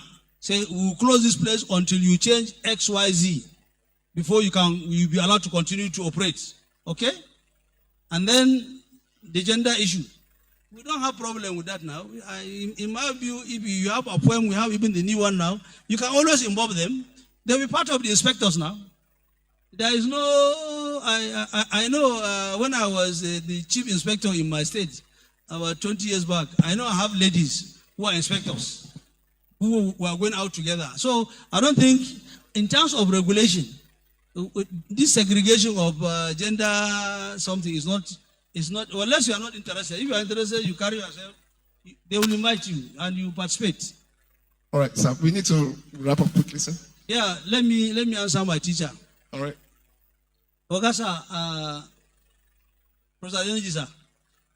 I can understand your apprehension about the funding.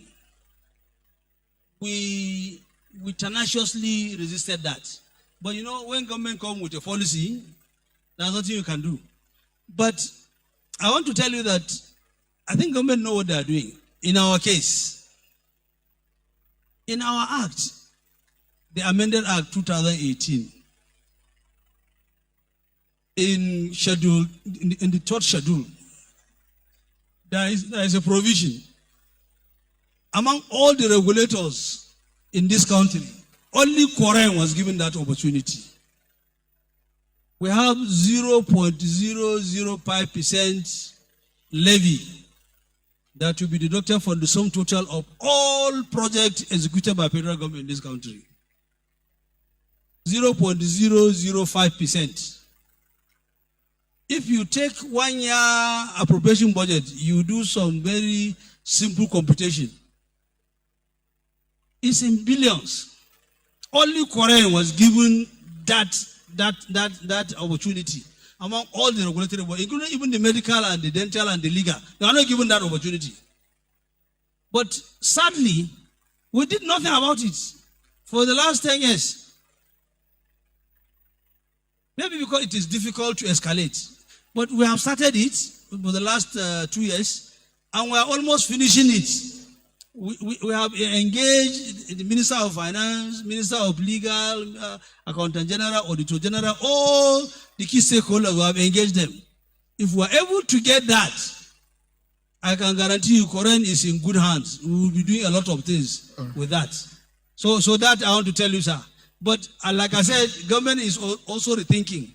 They have told us to go and submit our nominal role, to the budget office, that they may consider us back into the funding regime from next year, 2026. Thank you very much, sir. Thank you. Thank you very much, sir. A round of applause. Yeah. All right, to the WABEN chairman, you have the floor. I have 2 questions. The first one is about branding and the need to improve our curriculum. Most tertiary institutions review their curriculum every 5 years. So there's room for that. And if the communique carries a need for it, it will sensitize our people in the institutions of the need for this. But I must also say there's uniqueness to every curriculum. That's why we have philosophy of the program. In accreditation, philosophy of the program carries a mark. And that philosophy is what dictates the content and focus of the program. So we are not just reviewing the program for the sake of review. There must be a focus in mind. This was also stressed with the recent CCMAS review that we did with the 30%. Now, what can the women folk do? It's not a women folks problem alone. The major issue with the women is perception, believing that use of machinery is a male area. So we need to sensitize the women. But the real issue is in the design of the machines, which are basically done by men. They need to consider who are the users. Can they operate? Can they afford? Can they maintain? When men put this at the backs of their mind in the design of equipment, then we will be addressing gender issues. The last question for me has to do with adoption of research results. This is a global matter, but I want to bring out a few things in Nigeria. Funding is one of them.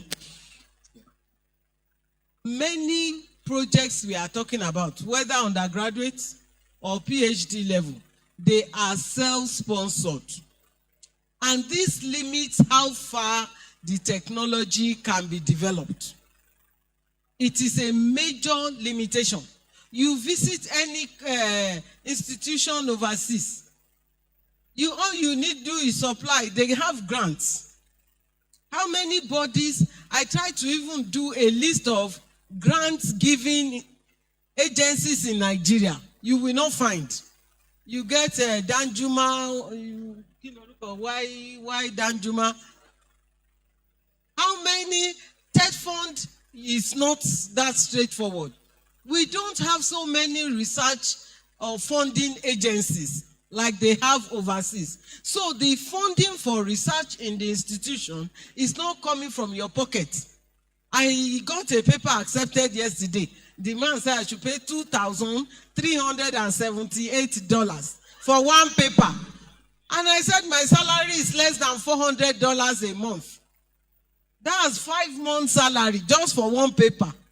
And I'm assuming for those who need promotion, how many months' salary will they use to publish? First, you have to conduct the research before you publish. So that's one. Then the scope of publish and perish, or publish or perish, does not allow us to do detailed validation. Once we have covered the periphery and publish, we move on to the next thing. You need money to validate. And in promotion, you get money. Money everything. Then also, the last one I want to talk about, technology transfer offices. When OAU wanted to establish the Central Office of Research, some of us were sent overseas to study the units in the research offices. All of them have technology transfer officer, well equipped.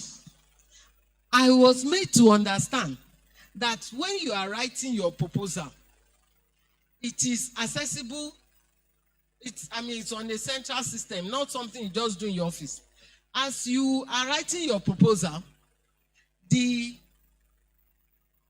uptake content is already identified. Who will benefit from this research results I want to do? What industries can benefit? You, before you even submit the proposal, you've already identified the potential users.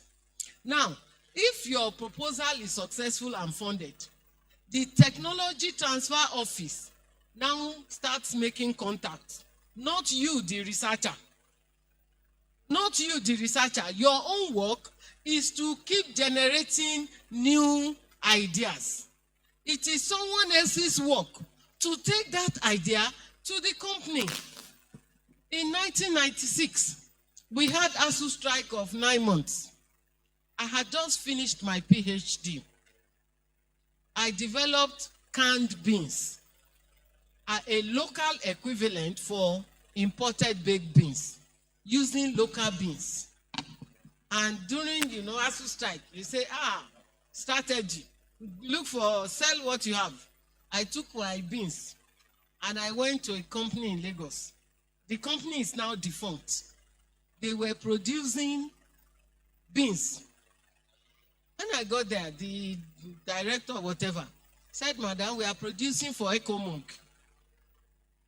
We don't have time to be changing our machine, modifying anything."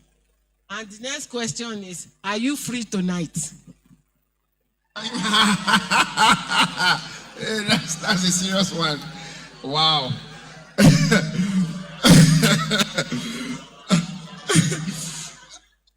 Professor Faborade was asking that. What was the answer? That's interesting. Nigerian factor.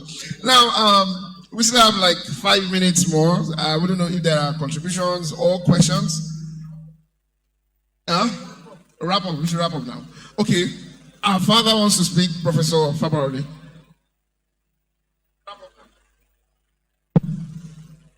Yes. This has been a very interesting session. In fact, the whole day has been very interesting from the morning. The presentation by ARCN and Niji Lucas. Very exciting. And I hope some of us will emulate him and become industrialists like him. Because, as you see, very simple, it's very rich. and a self-made richness. Not like me that you just hear voice, nothing there for pocket. But you see, the two presentations this afternoon, they have been very, very interesting. I want to commend our registrar of Koren, the president of Koren, who has adopted a totally different approach to repackage Koren. He has brought knowledge to change the existing way that things are done in Koren. And you can see the difference. Because it is we that will reform this country. If we continue business as usual, the country will continue to regress. So he has shown what an agri-engineer can do to an institution and change the perspective completely.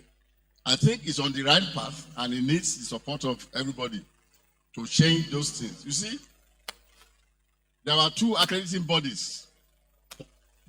NUC, which is regarded as the statutory agency for accreditation. Then the professional bodies. And it has been a battle for a long time. And universities were bleeding and crying that we will do NUC accreditation, then next week Koren will come, another week the law people will come, then pharmacy will come, and so on. And so it was a body for universities, and we clamored that there should be harmonized system, whereby NUC will be the person and then it will bring. But they have cleverly secured for NUC to now say, look, 7 of you, whatever you do, we accept. That is fantastic progress. And it is because, for instance, engineering, we work together in harmony to develop the curriculum, the CC mass, and also the B maps for engineering. What B maps mean is that it was not just only academic accreditation or a standard. It also covered the professional aspect. So NUC now realized that the B maps included what was in the CC mass, since we worked together jointly on it, and it went beyond that professional. So it now says, if you come with your accreditation and we are an observer, then we accept it. So we must commend this initiative that Koren has taken, and it has spread to other institutions. Because universities should not be under the burden of hosting 2 accreditations within either 1 year or within periods. So that's progress. And to also say that a lot of people don't know that we have new university curricula that covers all courses, both within the professions and from the NUC. Because people will come and say, oh, our curriculum is not good, is not, and I just laugh at them because they don't know what they are saying. I think what we have now, let's work with it. We can improve it along the line because it has factored a lot of cooperation with industry.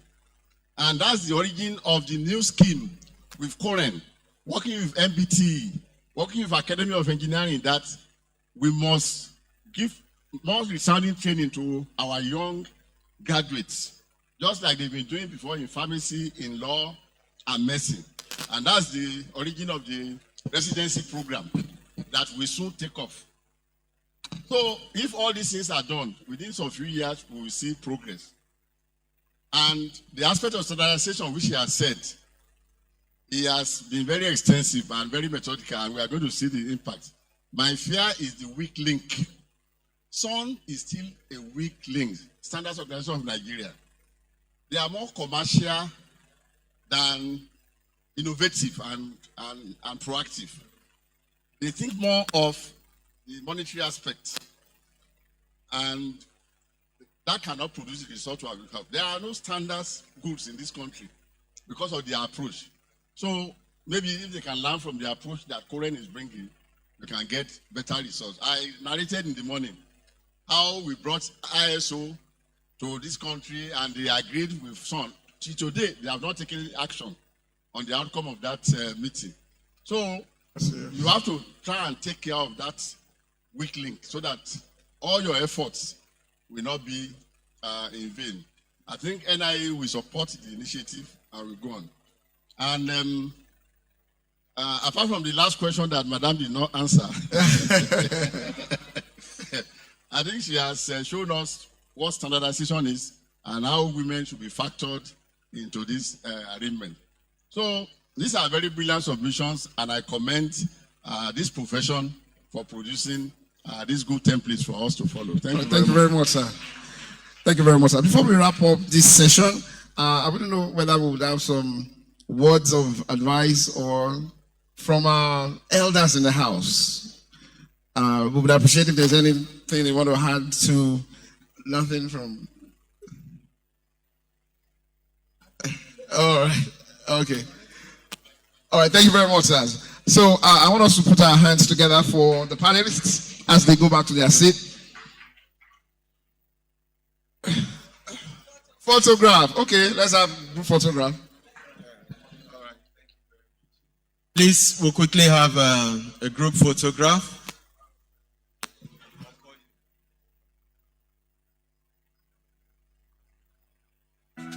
Okay, please. Let's have the president of the Nigerian Society of Engineers equally join in this photograph.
All right, thank you very much. Before we continue, I'd like to invite Engineer Dr. Y.S. Ademilui to quickly take us through announcements on excursion and tour. Ladies and gentlemen, I'm sure you've seen the paper they are passing around. Is that paper we are going to use to give you pass? The people that will enter the bus. The excursion is taking place on Friday, 8:15 a.m. Friday, 8:15 a.m. That is, let's just say 8 a.m. in the morning. The people will park here at the gate here. And we are going to 3 places. The Zoological Garden in Ilorin, the Emir's Palace, and the Rice Processing Center.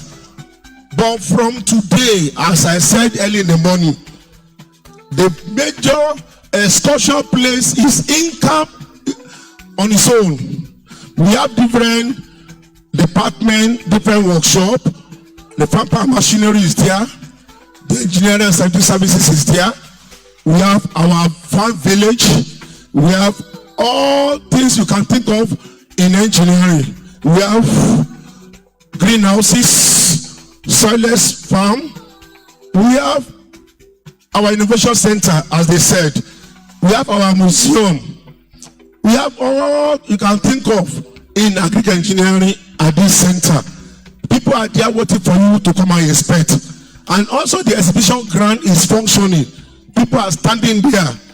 This is a great opportunity for you to be at the center of excellence.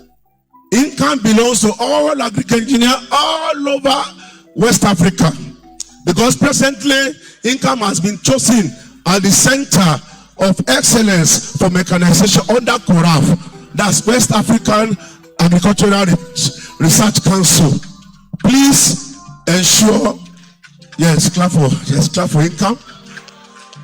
It means that all the machines, we are in a lot of meetings, and they saw that the machine we have in NCAM and in Nigeria is not available in almost all the countries, most of the countries in West Africa. So they beg us so that all these machines be extended to them. and we are going to do that when fund is made available. Please make sure if you want to attend this excursion, write your name. Today may be the last day, because tomorrow we don't have that space again for you to fill in. If you have problem in getting the list, see me now. Thank you, and God bless you. Thank you very much. Please, a round of applause for him. You don't want to miss that excursion. Ladies and gentlemen, I must thank you very much for your time. And equally to remind you, you have seen the processes for updating your records on the website. Please, media, can you play it again? I'm sure they have played it over and over again. Update your information on the website. We appreciate you for your time, and it's very wonderful to have you all together. We have done day 1, day 2,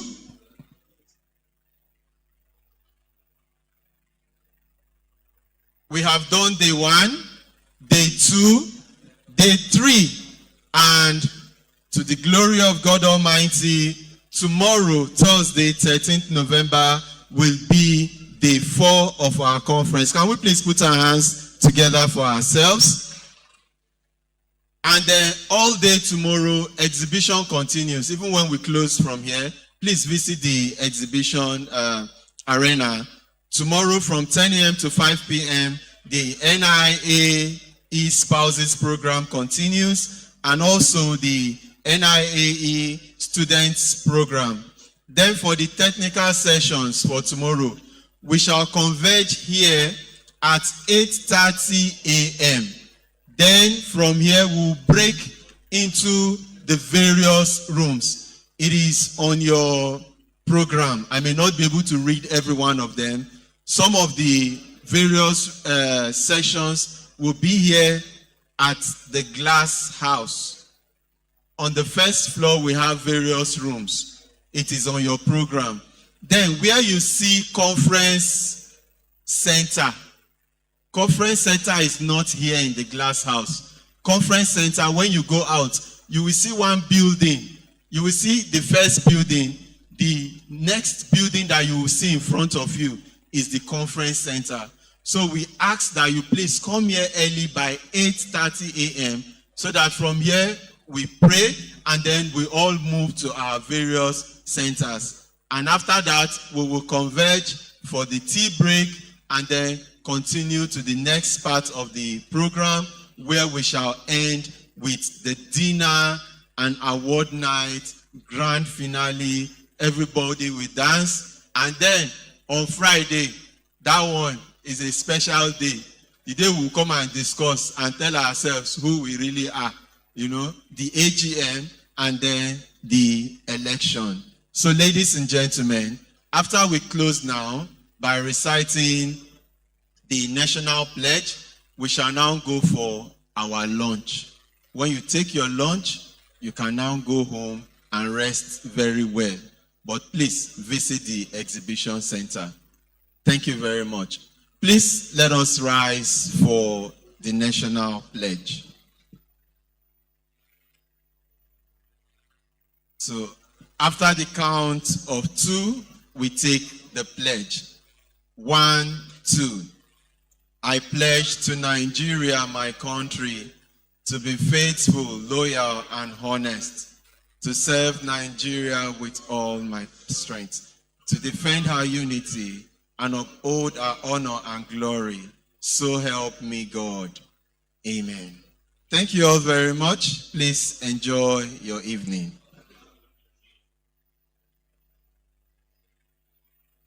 And to our online participants, thank you. See you tomorrow.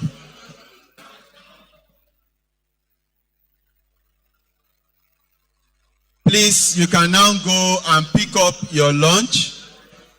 We have them enough. You don't need to rush. Pick up your lunch and enjoy the same.